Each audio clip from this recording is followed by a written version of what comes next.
یہ مداریوں مکاروں اور عمرانڈوز جتنے بھی ہیں یہ بےایمانوں کا ٹولہ ہے، اس میں یہ سارے شامل ہیں، ٹھیک ہے؟ تو یہ صورتحال ہے۔ تو باقی بس آج لاسٹ ورکنگ ڈے تھا، تو اللہ تعالیٰ نے جان چھڑائی ہے، جان چھوٹی ہے مشکل سے۔ اب انشاءاللہ تعالیٰ آگے جو منڈے سے نئے بینچ آئیں گے، سارے بینچ اتوار والے دن کاز لسٹیں وغیرہ ساری وہ بنائیں گے، اور جو فل کورٹ کا بن گیا ہے وہ اس میں وہ بھی لگ جائیں گے، اور نئے پرانے سارے لگ جائیں گے۔ ہم جناب جسٹس قاضی فائز عیسیٰ کو یہ کہیں گے کہ وہ سیاسی کیسوں سے بے شک اجتناب کریں اور غریب لوگوں کے کیس بھی لگائیں۔ بڑی لوگوں کی دعائیں قاضی فائز عیسیٰ صاحب آپ کے ساتھ رہی ہیں کہ نہیں؟ آپ لوگوں نے دعائیں کی ہیں نا قاضی فائز عیسیٰ کو، اور کہا ہے آپ لوگوں نے کہ یہ بڑے باپ دا بڑا بیٹا ہے، کیونکہ اس کے باپ نے، قاضی فائز عیسیٰ کے باپ نے قائد اعظم کو جب پاکستان بن رہا تھا تو سونے میں تول کے اس کو ڈونیشن دیا تھا کہ یہ مسلم لیگ نون کے لیے۔ یہ اتنے گریٹ عظیم لوگ ہیں یہ والے، اس لیے قاضی فائز عیسیٰ سے ہم یہ اس ویلاگ کے ذریعے مطالبہ کریں گے کہ وہ عوام کی امنگوں کے مطابق اتریں، وہ عوام کی دعاؤں کے مطابق پورا اتریں۔ یہ ان کو دعاؤں کے ذریعے لایا گیا ہے، جیسے کوئی لاڈلا بیٹا ہوتا ہے نا، اس کو دعاؤں کے ذریعے مانگا جاتا ہے کہ یا اللہ میرے پتر عطا کر۔ ویسے تو ہم اس چیز کے خلاف ہیں، بیٹی ہو یا پتر ہو برابر ہوتا ہے، لیکن میں عام دیہاتی لوگوں کی بات کرتے ہیں، وہ کہتے ہیں جی یہ منتا مرادہ نال اسی مانگے، تو قاضی فائز عیسیٰ منتا مرادہ دے نال آیا ہے۔ آپ سب کومنٹس کر کے جناب قاضی فائز عیسیٰ کے لیے نیک خواہشات کا اظہار کریں کہ جناب آپ کتنی انہوں نے دعائیں کی ہیں آپ نے۔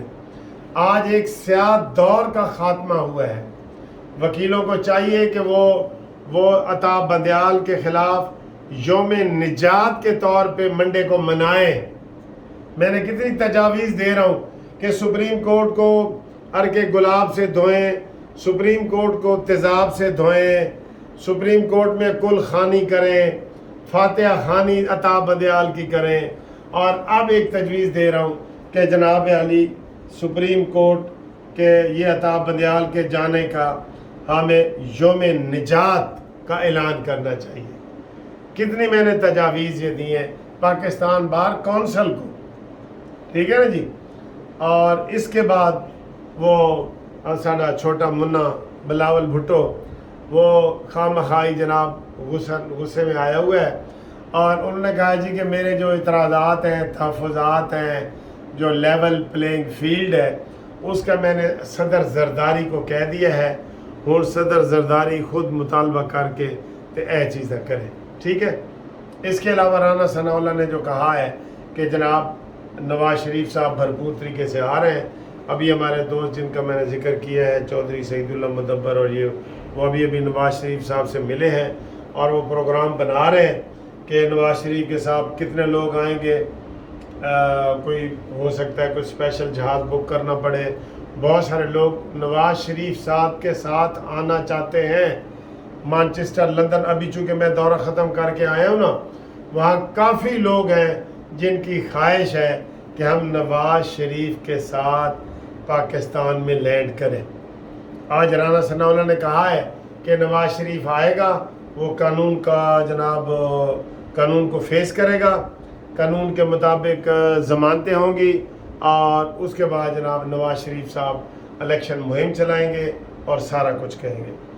الیکشن کمیشن کی طرف سے بھی ایک بریکنگ نیوز آئی ہے کہ 30 نومبر کو اگر حلقہ بندیاں ختم ہو جاتی ہیں 30 نومبر کو، تو پھر انہوں نے اس میں جو ہے نا 54 دن اور ڈالے ہیں، اور وہ کہہ رہے ہیں کہ جنوری کے تیسرے ہفتے میں الیکشن کمیشن ڈیٹ دے سکتا ہے۔ لیکن ہمارے پاس جو اطلاعات ہیں وہ جناب 20 سے 25 فروری، میں آپ کو پہلے بتا چکا ہوں، یہ انشاءاللہ تعالیٰ قانونی ٹی وی کی جو پیشن گوئی ہے یہ سچ ثابت ہوگی۔ سر جی میں تو آپ کو یہ کہہ رہا ہوں کہ یہ جو نگران حکومت نا، اس کا بھی آئین اور قانون میں اس کا بھی ختم کر دیں۔ نگران حکومت کے یہ جو 3-4 مہینے ہوتے ہیں نا، یہ ضائع جاتے ہیں، ملک الٹا پیچھے جاتے ہیں، اور آپ کو پتہ ہے اس نگران وزیر اعظم کا نام بھی، کاکڑ کا نام بھی لیا جا رہا ہے کہ جناب یہ بھی اس میں نیا نیب کے قانون میں آ جائے گا. اللہ ہی جانے کون بشر ہے. ٹھیک ہے، انشاءاللہ اگلی ویڈیو آپ کی ہوگی گھومتی چائے والی، تو آپ رابطہ قائم کریں، ہم آپ کا نام بھی لیں گے اور آپ کا پیغام بھی دیں گے. اور قاضی فائز عیسیٰ کے لیے خصوصی دعائیں اس میرے وی لاگ میں بھیجیں، اپنا نام لکھ کے بھیجیں.